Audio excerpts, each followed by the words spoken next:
Salut à tous les refs, j'espère que vous êtes très bien, moi ça va super. Aujourd'hui on se retrouve pour une toute nouvelle vidéo les gars.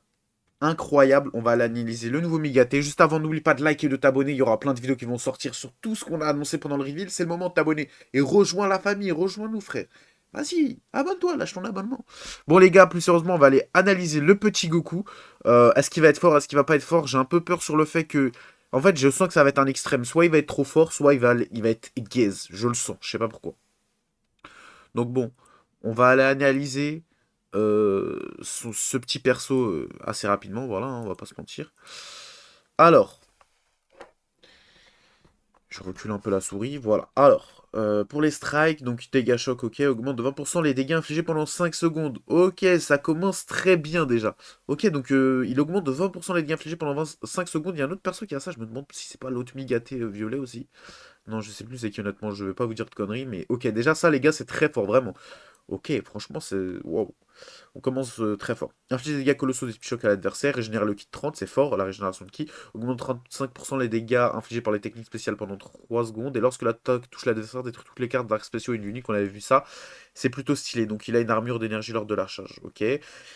La verte tire une carte d'énergie au tour suivant, régénère la force de 15% et le ki de 15, c'est fort. Enfin, le ki de 50, je veux dire. C'est assez fort. Augmente de 15% les dégâts infligés pendant 10 secondes. Augmente de 40% les dégâts infligés par le prochain art d'énergie utilisé. Ok, donc il va taper fort en blast grâce à tout ça. En plus, il a de la truc sur ses blasts, ça va être fort. Octroie un bonus d'état d'annulant les actions spéciales qui s'activent lors d'une mise à cover de l'adversaire pendant 10 secondes. Ok. Et annule les bonus de d'état de l'adversaire. Ok, un petit dispel. Bon, en vrai, le dispel, c'est devenu moins fort ces derniers temps, vu que tout est indispellable. Mais en vrai, c'est plutôt... Ça reste intéressant. Inflige des dégâts incommensurables de type choc à l'adversaire. Ok. Les dégâts incommensurables. Augmente de 50% les dégâts infligés d'ulti pendant 3 secondes. Régénère la jauge unique de 70. Ça, c'est très fort, les gars. Surtout s'il en a deux. Donc, ça va être très fort. Octroie un bonus de stats réduisant de 20% l'effet réduction des dégâts de l'adversaire pendant 3 secondes. Ok, donc une percée. Hein, c'était obligatoire. D'ailleurs, il n'y a pas de percée sur l'aspect. C'est un peu dommage. Honnêtement, c'est un peu dommage. C'est un petit défaut, mais tranquille. Hein. Scelle les enchaînements dévastateurs de l'adversaire pendant 10 secondes. Et de plus, si un allié KO annule les désavantages liés à l'affinité d'attribution pendant 3 secondes, leur armure d'énergie lors de la charge. Ok, donc il va. Ok, c'est très fort ça. Le fait qu'il annule le contre-type, c'est très fort. Par contre, ça veut dire qu'il. Ah ouais, ok, il a pas d'armure blast sur les strikes. C'est dommage, honnêtement, c'est dommage. Les effets suivants s'activent au début du combat, augmentent de 150% les dégâts infligés, c'est très fort, 150, ils auraient pu mettre que 130 ou 120, 150 c'est fort, réduit de 10-70% les dégâts subis, bon ça c'est partout pareil, augmente de 50% la vitesse de récupération de ki, augmente de 1% la vitesse de pioche. Ok, c'est plutôt pas mal. Une fois entré en scène, les effets suivants s'activent, régénèrent le ki de 30 et réduit de 10% le coût d'art d'énergie pendant 10 secondes, annule les dégâts infligés enfin annule le désavantage lié à l'infiltri du type pendant 5 secondes, ça c'est très fort je trouve. Parce que dès que tu vas rentrer sur le terrain, bah, tu as 5 secondes où tu vas pouvoir te mettre des sacrés dégâts, même sur du bleu. Surtout si tu as une spé en main. Jouer les splays là-dessus, ça va être très fort. Dommage qu'il n'y ait pas de percée. De plus, les effets suivants s'activent en fonction du niveau de combattant restant. Ok, donc s'il y a 3 combattants qui vont de 30% les dégâts infligés pendant... Ça, c'est à chaque fois qu'ils rentrent. Ok, ok. Donc de 30% les dégâts infligés pendant 15 secondes, augmente le 1. Ok, c'est très fort. Augmente de 50% les dégâts infligés pendant 15 secondes. Et augmente de 1 la vitesse de pioche d'arc pendant 10 secondes et régénère la jauge unique de 50. Wesh. Et quand il reste un perso, donc quand il est tout seul, augmente de 70% les dégâts infligés sans limite de temps et indispellable. Oh les gars. Oh non les gars. Déjà là, je peux vous dire qu'il va être très fort. Augmente de 1% la vitesse de pioche. Pareil, c'est indispellable. Et régénère la jauge unique de 100%. Oh là là, situation qu'on sait ce qu'il avait fait. Mais en 1v3, le perso, il va tout détruire. C'est le perso ultime, quoi. Lorsque vous repliez les effets suivants, augmente de 30% la quantité de régénération unique pendant 10 secondes, augmente de 50% la quantité de régénération force pendant 10 secondes, ok. Wow. Régénère la force pendant 20 secondes. Enfin, ouais, progressivement la force pendant 20 secondes, c'est très fort. Ok. Donc il va se... Ouais, même sans être là, il va être très fort. Soigne les altérations d'état des malus de stats, fait perdre du Dragon Ball. Eh les gars, se déclenche 2 fois en plus. Les gars, abusez pas, frère. Lorsque vous êtes sur le terrain, que l'adversaire active un art d'ultime d'éveil ou d'un enchaînement dévastateur, les effets suivants s'activent, régénèrent de 30% la force, c'est très fort. Annule le désavantage. Bon, c'est qu'une fois, donc ouais, c'est très fort, mais ça s'applique qu'une fois. Annule le désavantage lié à la. Oh là, les gars. Les gars, c'est quoi ce perso? Il réduit de 5% la durée de mise en attente des alliés. Réduit le ki de l'adversaire de 100. Les gars, c'est n'importe quoi. Fait tomber la jauge de téléportation de l'adversaire à 0 se déclenche 2 fois. Inflige des dégâts et un malus de 5 réduisant de 50% la puissance des arts ultimes et d'éveil pendant 3 secondes. Les gars, je vous jure, c'est n'importe quoi. C'est quoi ce perso? On a dit que le Je vous jure que la capacité unique 1, tout seul là, déjà, le perso, je suis en train de péter un câble. Mais qu'est-ce qu'ils vont mettre sur le 2? Ah, j'ai peur de fou. Les gars, je sens que ça va être toxique, sachant qu'on connaît ces mécaniques. Ça va être... c'est effrayant, premier degré. Je sens que ça va être horrible de l'affronter. Vraiment, ça va être horrible. Il est en train de changer tout le jeu, le truc.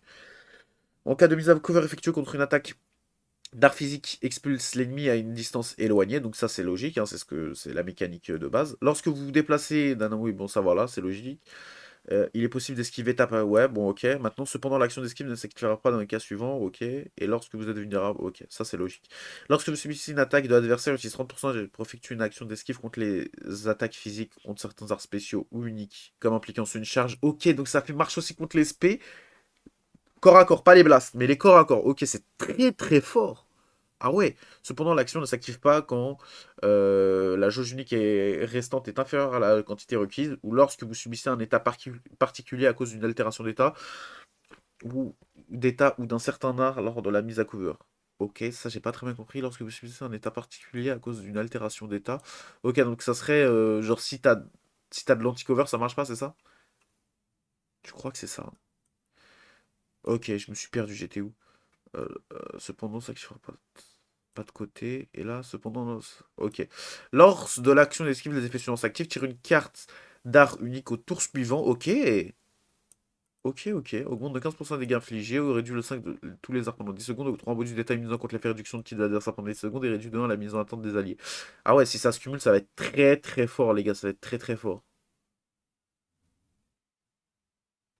Ok, lorsque l'adversaire effectue une mise à cover contre un art physique ou d'énergie expulse, annule sa mise à cover ou les actions spéciales qui s'activent lors de celle-ci, expulse l'adversaire à une distance éloignée, se déclenche une fois.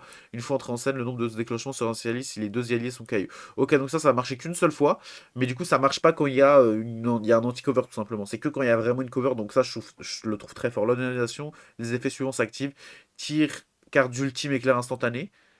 Ok, donc les gars, ça donc si ça marche 2 fois, ça veut dire qu'il a... C'est pas une fois, donc il aura 2 ultimes. Donc 3 ultimes au total plus le main. C'est quoi ce perso de merde? Les gars, je suis en train de péter un câble. C'est quoi? J'en veux pas. Annulez sa sortie, les gars. Non, les gars, je sens qu'on va être traumatisé. Je sens que si c'est comme que j'ai tablé l'année dernière et qu'il n'y a pas de vrai perso avant je ne sais pas combien de temps, les gars, ça va tuer le jeu tout simplement. Régénère le ki de 60, inflige à tous les ennemis relève interdite pendant 3 secondes, et arts avec lesquels il est possible d'enchaîner les arts physiques, d'énergie, arts spéciaux, arts ultimes. Donc c'est possible d'enchaîner avec tout simplement. Ouais, les gars, c'est n'importe quoi, frère. C'est abusé. Les gars, vraiment, je comprends pas. C'est pour moi le pire perso de Dragon Ball Legend. C'est le meilleur, mais le pire, parce que tout simplement, il est toxique de fou. C'est incroyable d'être aussi toxique. Vraiment, je comprends pas là. Waouh. Bon les gars, j'espère que la vidéo vous aura plu, hein, mais voilà, le personnage est le meilleur personnage du jeu. Pour moi, c'est le meilleur perso. C'est bon, il n'y a pas meilleur, je vois pas comment tu peux faire mieux. Avec Beast, parce que ça se marie très bien avec Beast, ça va être horrible. Clairement, ça va être horrible. Donc soit tu le joues en tac TDP, soit en famille de Sangoku, mais il est dans les deux cas, ça va être dégueulasse, ça va être horrible à jouer. Vraiment, premier degré, ça va être horrible. Donc les gars, bah voilà, le nouveau meilleur personnage du jeu est là. Sangoku Migakete Ultra va briquer le jeu dès demain. Franchement, je suis encore choqué. Bon, bah, j'espère que mon analyse a été concluante pour vous, que ça vous a aidé à savoir si vous allez invoquer ou pas demain. Dans tous les cas, il y aura une vidéo, donc n'hésitez pas à vous abonner si vous aimez ce genre de vidéo. Bah, c'est le moment, les gars, faut vous abonner. On se retrouve plus tard. Ciao, prends soin de toi, frère.